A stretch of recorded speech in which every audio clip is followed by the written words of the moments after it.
There are often situations when you're trying to route a job where you find you're limited either by the size of the material that you're using or by the size of your router.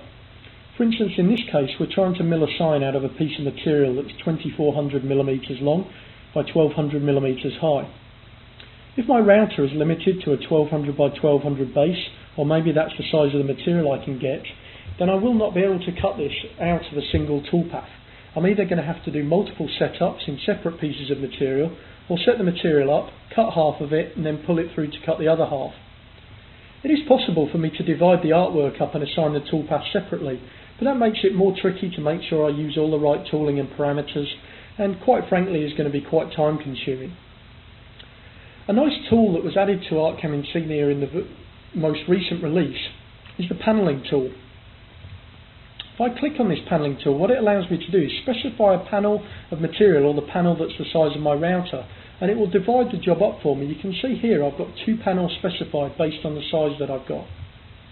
If we look in the 3D view, I can display just the part that I'm going to be cutting. So we're going to cut that half first, then either move the material through or put a separate piece of material up and cut the second half, as you can see there.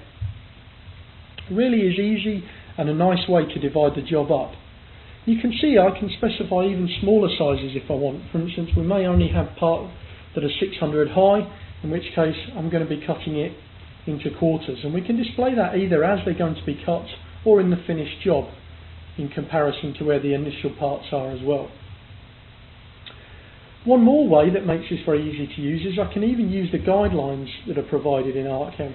So if I want to specify a lot of panels, it's as simple as me just dragging as many as I want. I can specify these very accurately, or I can do a lot less, or we can go back to our originals and I can just drag around the ones I've got as well if I want. So if I want to make sure that I'm not dividing it through any letters, then I'll be able to use that panel and drag that over, and then maybe drag another panel to cut the end of this to make sure I keep it within the sizes that I wanted to use. Again, we could view those in the 3D view. Then it would be a simple case of saving the toolpaths and outputting them to our machine as we normally do.